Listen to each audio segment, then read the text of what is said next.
면 의기양양할 때도 있고 또 그 의기양양한 기운이 또 어깨가 푹 처질 때도 있습니다. 여러분 어느 때 이렇게 좀 의기양양해지시나요? 무언가를 이렇게 해냈을 때 무언가 해놓은 것들이 이렇게 보여지는 것들을 뭔가 이루었을 때 의기양양해지는 것들을 경험할 때가 있습니다. 또 반대로는 생각했던 것처럼 결과가 나오지 않을 때에는 반대로 또 의기소침해지기도 하지요. 오늘 본문의 바로 앞장 18절에서는 엘리야는 갈멜산에서 놀라운 일들을 하게 됩니다.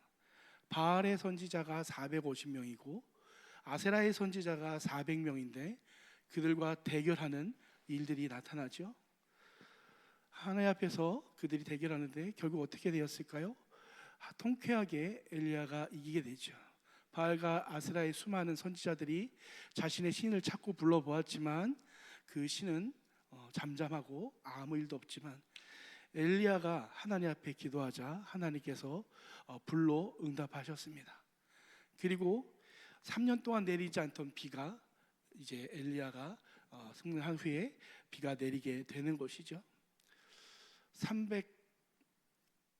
750명 대 1, 어마어마한 일이죠. 그럼에도 불구하고 엘리야는 놀라운 일들을 하였고 많은 거짓 선지자들, 많은 이방 선지자들을 그 자리에서 죽이게 되는 모습을 봅니다. 이스라엘 백성에게 다시 한번 하나님께 돌아오라고 강력하게 메시지를 증거하고 또 돌아오는 길에는 하나님의 신비한 능력으로 타고 가는 그 마차보다 병거보다 더 빨리 지나가는 역사가 나타났다고 성경은 이야기해주고 있지요. 그런데 바로 한 장 지나서 바로 그 놀라운 일이 얼마 되지 않았는데 바로 그 다음 장 지나자 갑자기 엘리야는 전혀 다른 모습을 보이게 됩니다. 바알과 아세라의 선지자가 죽임을 당했다는 이야기를 듣자 이세벨이 사자를 엘리야에게 보냅니다. 그리고 이렇게 얘기하는 거죠. 이세벨이 사신을 엘리야에게 보내어 이르되 내가 내일 이맘때에 반드시 내 생명을 저 사람 중 한 사람의 생명과 같이 하리라. 여러분 이세벨은 누굽니까? 여러분 이세벨은 왕후이죠. 힘이 있는 사람입니다. 내일 이맘때 내 생명을 엘리야 너의 생명을 저 사람들 중에 하나, 그 저 사람들은 누굴까요? 엘리야가 죽인 바알과 아세라의 선지자들이죠. 그들과 똑같이 만들겠다. 그것은 너를 내일 이맘때에 내가 꼭 죽이겠다고 이야기하는 것이죠. 방금 전까지만 해도 어마어마한 선지자들 앞에서 또 이스라엘 백성 앞에서 홀로 서서 하나님 앞에 그 대단한 일들을 해낸 엘리야는 이 여인의 한마디에, 그 여인이 전한 사자의 한마디에 그가 도망쳐 버리는 모습을 보이게 됩니다. 3절에서는 그가 도망친 이유를 이렇게 얘기해 주고 있어요. 그가 이 형편을 보고 일어나 자기의 생명을 위해 도망하여. 무엇을 보고요? 형편을 보고.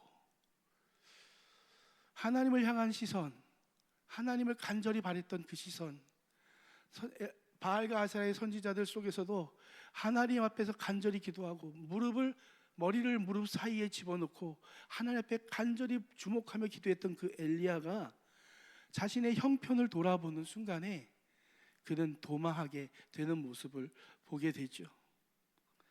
엘리야라 할지라도 연약한 인생의 모습이 드러나게 되는 것을 보게 됩니다. 우리도 우리의 시선이 우리 형편만 쳐다보고 있을 때에 우리도 엘리야처럼 때로는 하나님을 피해서 때로는 세상을 피해서 도망하게 되는 경우들이 있게 되는 것을 보게 되죠. 그러나 크게 낙심한 엘리야를 하나님은 천사를 보내셔서 끝까지 그의 길들을 인도해 주십니다. 하나님의 산 호렙으로 오는 그 길을 하나님이 응원해 주시죠.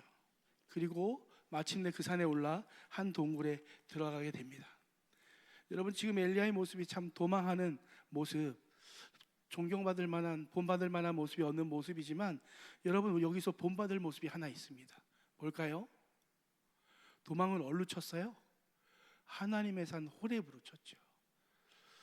여러분, 신앙생활 하다 보면 낙심할 때가 있습니다. 절망할 때가 있고 괴로움을 만날 때가 있고 낙심과 환난을 만나고 나 스스로 아무것도 아니라는 자괴감에 빠져서 힘들어할 때가 있죠. 그럴 때 여러분, 우리는 오늘 엘리야의 모습을 기억하기 원합니다. 비록 도망치는 걸음이라 할지라도 우리의 발걸음이 하나님을 향하길 간절히 원합니다. 예전에 제가 사역했던 교회에서 신방을 갔었던 적이 있어요. 어려운 일을 당했다는 이야기를 듣고 급하게 신방을 가서 같이 대화를 나누었습니다. 사정의 이야기를 듣고 또 기도하고 이제 마무리하고 나오려는데 집사님이 마지막으로 저한테 이렇게 얘기하시더라고요. 이제 나가는 저를 돌아보시면서 목사님, 문제가 잘 해결되면 제가 교회 나가겠습니다. 이렇게 얘기하시더라고요. 여러분, 문제가 잘 해결되면 교회 나오는 게 아니라 문제가 있기에 교회 나오는 저와 여러분 되기를 간절히 원합니다.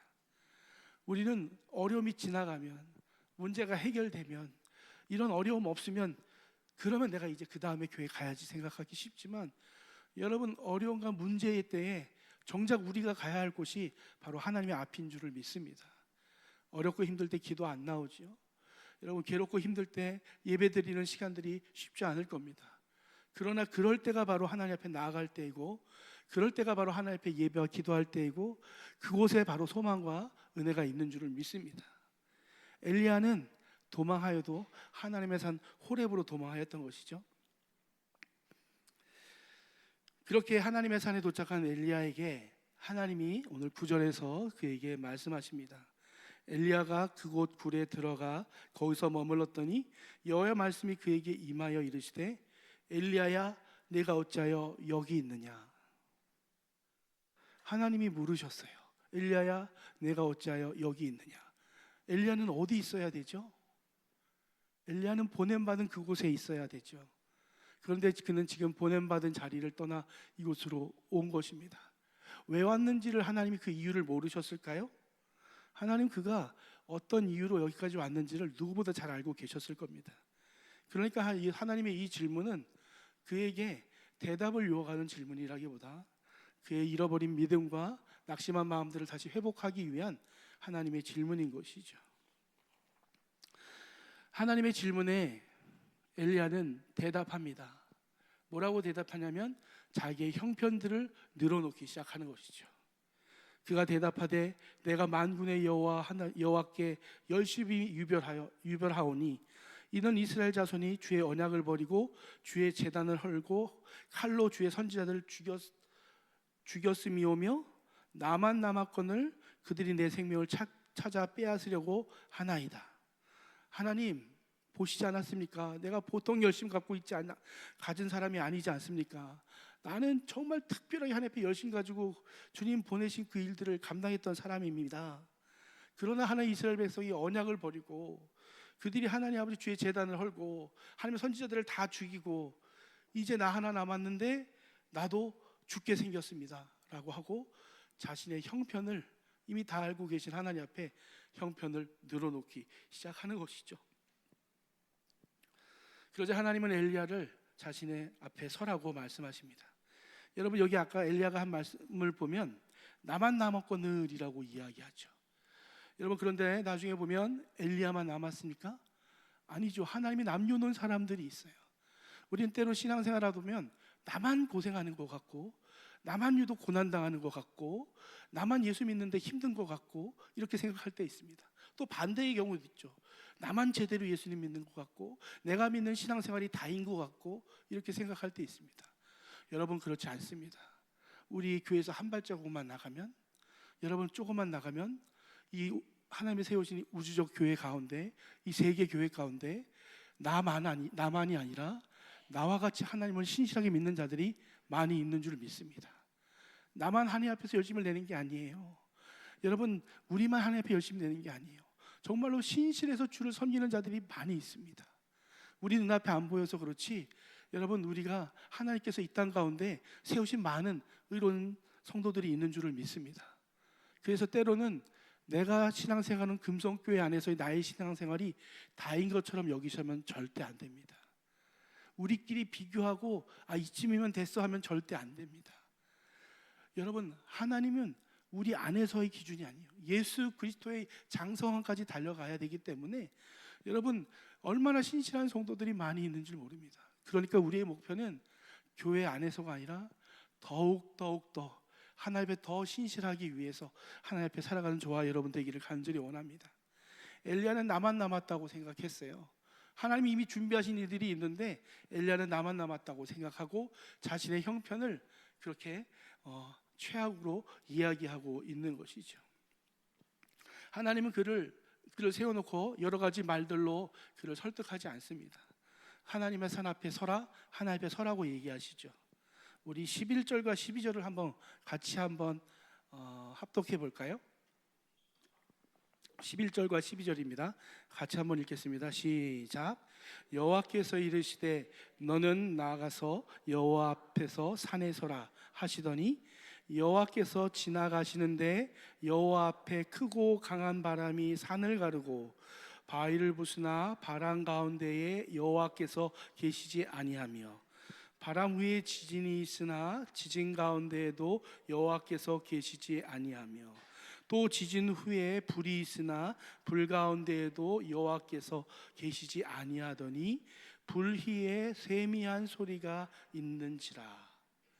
여러분, 오늘 이 장면은 출애굽기의 모세가 하나님을 만나는 장면과 비슷합니다. 모세도 호렙산에서 만났죠. 그 모세가 하나님을 만날 때 하나님은 그를 만날 때 하나의 이렇게 무언가를 보여주셨죠. 어떻게 보여주셨냐면 떨기나무에 불이 붙는데 그 떨기나무가 사고로 타지 않는 모습으로 하나님이 그곳에 임재한 모습을 보여줍니다. 그 모습을 주목하게 하시는 것이죠. 이와 마찬가지로 하나님은 오늘 이 엘리야에게 하나님의 임재의 모습들을 이렇게 보여주시면서 그의 시선을 주목시키며 하나님의 임재를 경험하게 하시는 것을 볼 수 있습니다. 근데 여기서 중요한 것은 그 임재의 시점이 참 중요한 것 같아요. 11절 보니까 여호와 앞에 서라고 말씀하신 다음에 여호와가 지나가시는데 여호와가 지나가는데 여호와 앞이죠. 여호와 앞에 먼저 강한 바람이 일어납니다. 얼마나 강하냐면 산을 가르고 바위를 가르는 것이죠. 또 두 번째 현상은 또 뭘까요? 지진이 일어납니다. 지진이 일어나는데 또 세 번째는 뭐죠? 불이 일어납니다. 그런데 뭐라고 얘기하면 지진이 일어나지만 지진 가운데 여호와가 계시지 않고 불이 일어나는데 불 가운데도 여호와가 계시지 아니하더라 라고 이야기하십니다. 그리고 그 외에 세미한 소리가 있는지라 라고 이야기하고 있죠. 여러분, 일반적으로 지진, 불, 바람은 하나님의 임재하실 때에 그 임재의 상징적인 표현들입니다. 그러니까 하나님이 내가 여기 있다라는 것을 이런 지진과 바람과 불 같은 것들을 통해서 이스라엘 백성에게 보여주면서 내가 임재하는 거야라는 것들을 깨닫게 해주시기 위해서 이렇게 지진과 불과 바람 등을 통해서 임재 때 보여주시는 거죠. 시내산에 임하셨을 때도 그렇고 이런 모습들이 나타납니다. 그런데 오늘 성경은 놀랍게도 하나님이 그 가운데 계시지 않다라고 이야기를 하고 있는 것이죠. 도리어 그 후에 세미한 소리가 들립니다. 세미한 소리가 들리자 오늘 본문에 읽지 않았지만 그제서야 엘리야가 얼굴을 가리고 굴 밖으로 다시 나갑니다. 얼굴을 왜 가릴까요? 하나님을 보는 자는 죽기 때문에 그가 얼굴을 가리고 하나님 앞에 나가는 것이죠. 하나님이 세미한 음성 뒤에 그와 함께 계심을, 그가 세미한 음성 뒤에 하나님이 계심을 깨달은 것이죠. 그리고 하나님이 말씀하시는 장면이 나옵니다. 엘리야는 항상 눈에 보이는 것들을 중요하게 여겼던 것 같아요. 강한 바람과 엄청난 불과 기적 같은 능력들, 그게 일어났죠. 갈멜산에서 일어났습니다. 엘리야는 속으로 이렇게 생각했을지도 모르겠습니다. 이제 다 끝났다. 이제 더 이상 하나님을 반대하거나 선지자를 죽이는 도모는 없겠지. 이제 이스라엘은 하나님께 돌아올 거야 라고 생각했을지도 모르겠습니다. 이 어마어마한 놀라운 능력의 역사가 일어났으니까요. 수백 명의 이방 선지자들이 다 죽임을 당하고 이스라엘 백성이 그곳에서 하나님을 따르겠다고 막 외치고 그리고 하나님의 능력 가운데 이제 돌아왔기 때문에 이제 다 끝난다고 생각했겠죠. 그런데 끝이 안 났어요. 여전히 장씨를 향해 목숨을 위협하는 이 위협이 다시 도달하자 그는 낙심하게 되는 모습을 보게 됩니다. 하나님께서는 바람이 임할 때, 지진이 임할 때, 불이 임할 때, 크고 무언가 확실하게 보여지는 일들이 임할 때 임하지 아니하시고, 그것이 다 지난 후 세미한 소리 가운데 그에게 찾아와 주시는 모습을 보게 됩니다. 엘리야의 사역 가운데 진정한 힘은 무엇일까요? 엘리야는 과연 어떤 힘으로 사역을 했고, 엘리야는 무엇 때문에 그 사역에 낙심하게 되었을까요? 그는 보여지는 것을 중요하게 여겼죠. 하나님의 능력과 힘, 지진이나 강한 바람, 눈에 보여지는 것들이 그의 사역의 힘이었습니다. 그런데 그 사역에 놀라운 역사가 일어남에도 불구하고 변하지 않는 상황이 처하게 되자 그는 낙심하게 되는 것이죠. 이와 같은 역사가 일어났음에도 불구하고 그는 끝나리라 생각했는데 끝나지 않자 그의 마음은 낙심하게 되는 것을 볼 수 있습니다. 갈멜산에서 실로 어마한 능력과 기적을 체험했음에도 이세벨의 말 한마디에 그를 처음 보내셨을 때 하나님의 말씀으로 그에게 명령하여 보냄을 받았음에도 불구하고 이제는 그 보내심 받은 주의 음성을 잊어버리고 낙심에 빠져가는 것을 보게 됩니다. 사랑하는 성도 여러분, 사역의 진정한 능력, 교회 부흥의 능력은 우리 눈에 보이는 어떤 결과물이나 어떤 눈에 보이는 것들이 아닙니다. 무엇이 우리로 사역의 자리를 떠나지 않게 할까요? 무엇이 우리로 끈질기게 충성하게 할까요? 어떤 결과물을 내었을 때 보여지는 그것이 정말 그것만이 하나님의 능력이고 하나님의 임재이실까요? 그렇지 않습니다. 그런 큰 능력과 부흥이 일어난 뒤에 그것이 사라지면 얼마나 허탈한 마음들이 또 찾아오는지 모릅니다. 진정한 사역의 힘, 진정한 사역의 자를 지키게 하는 힘은 바로 세미한 듯 보이지만 하나님의 음성인 줄을 믿습니다. 여기서 나오는 세미한 소리, 이 하나님의 음성은 바깥에서 들려오는 소리들이 아니라 성령께서 그 내부에서 듣게 하시는 영적인 감동입니다. 하나님의 음성을 듣는 사람은 영적 깨달음을 갖게 되는 것이죠. 오늘 우리도 성령의 조명하심으로 말미암아 성경을 통해서 하나님이 있어 말씀하시는 음성을 듣게 되는 줄을 믿습니다. 제가 금성교회에서 이렇게 한 성도와 교제를 나누는 중에 그분이 요새 성경을 읽기 시작하시더라고요. 근데 뭐라고 얘기하시냐면 요새 말씀이 제 가슴에 와서 박힙니다. 얼마나 감사하든지. 평소에는 그냥 그러려니 하고 읽었는데 자신이 다니던 회사가 기독교 회사여서 성경 읽는 시간이 있대요. 근데 그냥 그때는 몰랐는데 요새 성경 말씀이 와서 박힌다라고 얘기합니다. 왜 그럴까요? 성령이 우리 안에 그분 안에서 역사하시니까 그 마음 가운데 하나님의 말씀이 깨닫게 되고 그 마음 가운데 박히는 것처럼 그가 느끼게 되는 것이죠. 우리도 성령께서 조명하신 이 은혜 안에서 다른 어떤 것보다 주의 음성, 주의 말씀에 귀를 기울여야 될 줄을 믿습니다. 우리가 살아가는 이 시간들, 20시간, 24시간 시간들은 너무도 많은 소리들로 가득 차 있습니다. 말소리, 음악소리 같이 이렇게 들리는 소리뿐만 아니라 소리 없는 무음의 소리들도 많이 있습니다. 이런 저마다의 소리들은 우리의 시간들 속에 가득 차서 저마다 나름의 철학을 가지고 이게 삶의 지혜다 라고 외쳐댑니다. 이게 맞아 라고 외쳐댑니다. 이렇게 살아야 돼 라고 외쳐댑니다. 그것을 생각하면 하나님의 음성은 마치 세미한 소리 같습니다. 세상에 가득 찬 하나님 말씀 아닌 소리들이 저마다 하나님 말씀과 관계없는 소리들을 아우성을 지러대며 주의 음성 듣는 것들이 쉽지 않게 만들죠. 여러분, 우리는 어떤가요?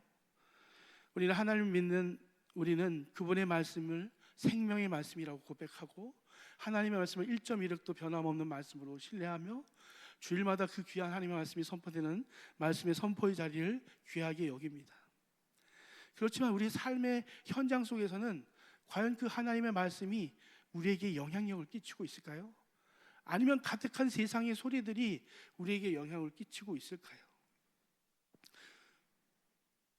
우리의 시선도 어느덧 형편을 향하게 되고 그러다 보면 하나님의 세미한 음성들은 기억에 남지 않고 그래, 사람은 돈으로 사는 거야. 그래도 돈은 있어야지. 이런 암묵적인 소리에, 이런 소리들에 암묵적으로 나도 모르게 마음속으로 동의하고 있지는 않습니까? 많은 결정의 순간, 선택의 순간들 속에서 우리는 하나님의 음성보다 이런 세상의 소리에 더 귀를 기울이고 영향을 받고 있지 않는지 모르겠습니다. 과거 이스라엘의 딜레마가 무엇일까요? 하나님을 선택할까? 이방을 선택할까? 아니었죠. 하나님과 이방 양쪽을 섬기는 것이 이스라엘 백성의 죄악이었습니다. 하나님과 이방의 양발을 딛고 있는 것이 이스라엘 백성의 지난날의 모습이었다면, 오늘날 우리의 모습은 하나님의 음성과 세상의 소리에 양발을 디디고 있는 것이 오늘 우리의 모습은 아닐까 생각합니다. 하나님의 소리는 무엇일까요? 아주 명확하지요. 바알의 사람으로 살지 말아라, 세상의 소리를 듣고 살지 말아라, 하나님의 사람으로 살아라 라고 말씀하시는 것이 하나님의 음성입니다. 그렇다면 이 가득한 세상의 소리 가운데 우리는 어떻게 해야지 하나님의 이 세미한 음성을 듣고 살아갈 수 있을까요? 여러분, 그것은 세상의 소리들을 막는 작업을 해서 우리가 세상에 하나님의 소리를 듣고 살아가는 게 아닙니다. 세상의 소리는 막을 수가 없어요. 24시간 계속 되어지기 때문이죠. 내가 스스로 귀를 막지 않는 이상 여러분 듣지 않을 수가 없습니다. 그리고 우리는 세상의 소리를 막으려고 하는 것이 아니라 주의 소리에, 하나님의 음성에 귀를 기울여야 될 줄을 믿습니다.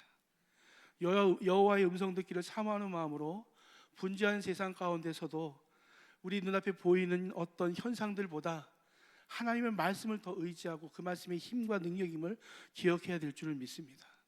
내가 행하는 사역과 내가 믿음으로 사는 삶의 모습 속에서 나타나는 어떤 결과들이 때로는 하나님께서 은혜를 주셔서 보여지는 역사가 있을 수 있겠죠. 하지만 그 보여지는 것이 우리를 붙잡아주고 믿음을 붙잡아주는 게 아닙니다. 하나님의 말씀이 우리 마음 가운데 있을 때 그 말씀이 우리를 붙잡아 주시는 것이죠. 병이 낫는다고 믿음이 더 커지는 게 아닙니다. 병이 낫는 놀라운 경험을 하여도 여러분, 결국은 나를 붙잡아 주신 것은 하나님의 음성과 주의 말씀인 줄을 믿습니다. 그러기에 오늘도 우리는 이 세상에 가득한 소리 가운데 세미하게 여겨질 수밖에 없는 이 하나님의 말씀에 귀를 기울이며 살아가야 될 줄을 믿습니다. 감사하게도 우리가 주의 말씀에 귀를 기울이기 시작하면 하나님의 음성은 어느새 우리 마음에 점점 커지기 시작합니다. 그리고 세상에 가득한 소리들이 잦아들고 주의 음성이 우레처럼 저의 마음과 심령을 사로잡아 오는 줄을 믿습니다. 이미 그런 경험을 하신 줄을 믿습니다. 말씀을 마치려고 합니다. 우리가 사는 세상은 폭풍 같은 세상입니다. 쉼없이 떠들어대는 세상입니다. 하나님 아닌 다른 이야기들로 가득 찬 세상이죠. 과연 이런 세상 가운데 우리가 어떻게 맡겨진 사명의 자리를 끝까지 지킬 수 있을까요? 믿음으로 우리의 가정을 어떻게 끝까지 견제하며 살아갈 수 있을까요? 우리가 어떻게 낙심하고 좌절하지 아니하고 신앙생활을 향유할 수 있을까요? 그것은 눈에 보여지는 그 무엇이 아니라 오늘도 선포되는 하나님의 말씀, 세미한 것 같지만 살아있는 그 하나님의 말씀이 오늘도 눈앞에 아무것도 보이지 않아도 인내하게 하시고, 아직 하나님이 행하신 일들을 보지 못해도 그 말씀이 우리로 사역의 자리, 믿음의 자리, 가정의 자리에 믿음으로 있게 하실 줄을 믿습니다. 말씀 안에서 들리는 그분의 음성이 평생 우리와 함께 하시는 줄 믿습니다. 그분은 쉼 없이 오늘도 우리를 위해 말씀하십니다. 성경은 쉼 없이 우리에게 오늘도 말씀하시며 깨닫게 하십니다. 문제는 우리가 듣지 않으려 하는 것이죠. 문제는 우리의 귀가 세상에 가까이 있다는 것이죠. 이세벨의 이야기에 더 귀가 커지는데 우리의 문제가 있다는 것입니다. 시끄러운 세리 속에서, 세상의 소리 속에서 우리의 마음을 다시 한번 주의 말씀 앞에 귀 기울여 보기를 간절히 원합니다. 오늘 그분의 말씀에 음성을 듣고 가게 된다면 우리는 다시 엘리야처럼 능히 주의 길들을 걷게 될 줄을 믿고 마침내 주님 앞에 서게 될 줄을 믿습니다. 기도하겠습니다. 사랑과 은혜가 많으신 하나님, 감사합니다. 때로는 하나님 의기양양하다가도, 때로는 무언가 이룬 것 같다가도, 때로는 잘 되는 것 같다가도 우리의 형편과 사정이 바뀌어지면 우리는 낙심할 때가 많이 있습니다. 그러나 하나님 아버지, 오늘도 주의 세미한 음성이 우리의 마음 가운데 사로잡아 주시면 우리의 눈앞에 보이는 것 없어도, 아직도 여전히 기다리고 있어도 우리가 믿음으로 말미암아 넉넉히 이기게 될 줄을 믿습니다. 다시 한번 주의 음성에 귀를 기울이게 하여 주시옵소서. 다시 주의 말씀에 성경을 펴게 허락하여 주시옵소서. 기도하고 그 말씀을 읽어나가게 도와주시옵소서. 세상의 소리에서 주의 음성에 귀 기울이는 저희들 되게 도와주시옵소서. 오늘도 그 음성 가운데 하나님 말씀해 주실 줄 믿고 감사드리고 예수님 이름으로 기도드렸습니다. 아멘.